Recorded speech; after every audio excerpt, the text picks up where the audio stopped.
Let's check in with the doc and look at things with a wider lens. Pastor Richards on OMG.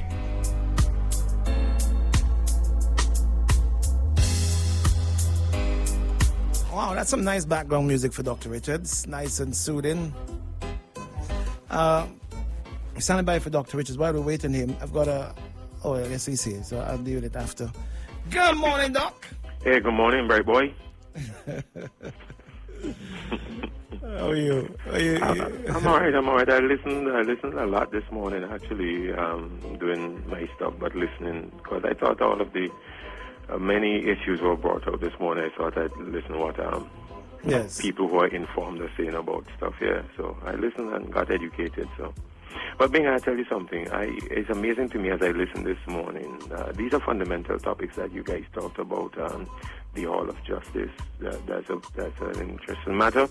The matter of land rights. I think Mr. Weeks affirmed that he is all for land rights and land ownership rights and stuff like that. The matter of justice, you all discuss whether or not justice is executed in St. Vincent or if justice is manipulated. And I thought that was an interesting discussion too. Stephen made some interesting points to get us thinking about the quality of justice here in St. Vincent. There's a whole lot more to be said about that. Jerry came in and talked about justice. I thought it was rather interesting, and sprinkled in between there you had the matter of leadership. And again, the assertion that people in St. Vincent don't really know what to look for. You know, I heard that about 2 or 3 times this morning. Yes. We keep throwing leadership out there, but we don't know what to look for in a leader. When I listened to all of this morning, I came to the conclusion that, man, everything that is fundamental, because don't get me wrong, all of what you guys were talking about this morning had something that, even the matter of rape, again, that is deep. And that is something that is of substance here in St. Vincent. Incest. But and all of you, I mean, I just listed about 5 really major topics. I mean, there's a whole lot more you did.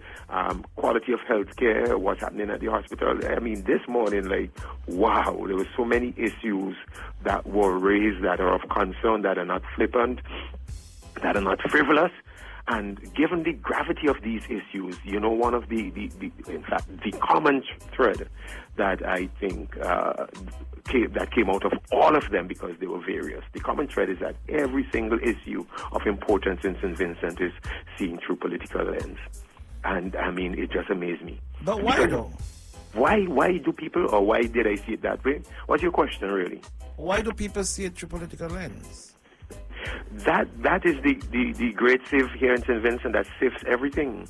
I mean, because I guess that's how we are conditioned. We are conditioned, whether because of reward. Nice word, reward. We are conditioned to see that is the driving force. There's no other. I mean, whether you talk about religion or you talk about in law, you talk about education. I mean, I think the greatest force here at work in St. Vincent, the axis around which people construct their lives and get their energies from, is really politics. Politics brings a particular energy. You could talk about, I can come on this radio station and talk about a variety of substantive topics of value, of social reformation. I can talk about these things, and which I think are very fundamental things. And they will not drive as much energy as if I start talking politics. There's an energy that comes when there's election season. People who would miss, people come off their hospital bed to put on a yellow T-shirt or a red T-shirt and go campaigning. Do you think that we do not have a political season in St. Vincent?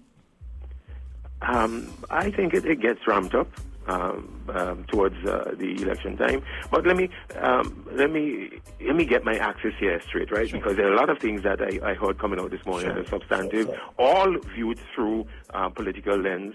And even the one that I want to earmark is something I want to talk about is still viewed through political lens. The whole matter of justice. Now, let me preface that by saying, as a pastor, I have members of my church and people I lead who are politically biased. When I say politically biased, not in a bad way. People I lead who are supporters of the ULP. People I lead who are supporters of the NDP. These are my people. I have to lead and get me. I have to lead and maintain good relationship and give spiritual direction and have that kind of platform for ministry to people who are ULP. Okay? And I have to maintain my respect for them and their dignity and their what position they take. And you know, so we have a number of people like that at the church. And we have a number of people also who are all very, very strong supporters of the NDP. And again, I have to be aware of that kind of dynamic in my church. And as a leader, therefore, I have this responsibility to maintain the integrity in terms of how I relate, what I say, and how I assess and evaluate matters, so that I don't take an unnecessary partisan position when it comes to the ULP, or I don't take an unnecessary partisan position when it comes to the NDP. I have to be fair, I have to be balanced. So if you hear me coming on this radio station, Bing, and you hear me saying something and making an assessment, it is because I make that assessment not on the basis of party partisanship, but I make it on the basis of another bias that guides everything in my life, which you know is a biblical bias. You hear me come on here, and you and in the matter of justice, I want to make a comment, and I want to headline my comment, highlight my comment, and ground my comment in something that is biblical. So, and I know even before I read it that there are people out there who are going to look at this through a partisan lens. Everything, even the Bible, has to be looked at through a political lens, and I hate it. I have something to say on the matter of justice. Well, I don't have something to say on the matter of justice. The Bible has something to say on the matter of justice, which I want to repeat. And I just want to put it out there for people to take a bite off it and see and chew on it. Some it will give them indigestion, some it will bring a measure of fulfillment. But it is what the Bible has to say. You can take it or you can leave it. It is not a novel passage. It is one of the foundational things that I have used on this station. I think this might be the third time I am making reference to this passage, and every year, at least once, I promise that I will make reference to this passage. Many of you who have listened to me over and over again know that it is found in Isaiah chapter 5 and verse 20. Let me go to it. It says, "Woe to those who call evil good and good evil." I don't have to read and spell that for anybody. There's a cadre, a group of people out there, and God knows it, the Bible knows it. You will take that which you know is evil, and you will call it good. If you're just joining me, remember I said this is not partisan. I'm just reading it. I have people in my church who are NDP. I have people who are ULP. I'm just reading this, okay? So I can't be partisan. It's the Bible. Pick what you want out of it. Let me just read it. But the Bible is clear. There are some people, whether ULP or NDP, there are some people out there who are taking things that are evil and calling it good. That is wrong. Bing. And there are people out there who do even worse than that, according to this. They're taking things that are good. You know it's a righteous cause. You know it's a good thing you say. You know that the person who is saying this, that they are right. And for you blatantly look at it and you call it evil. The Bible says, "Woe unto you." Not only that, woe unto those who substitute darkness for light and light for darkness. You hoodwink people, and you say, "Well, this is, this is of value and quality," and it's dark, it's evil. Nothing that is evil should be projected and put out there as being good and convince the public that it is a right value to pursue. Let me read on.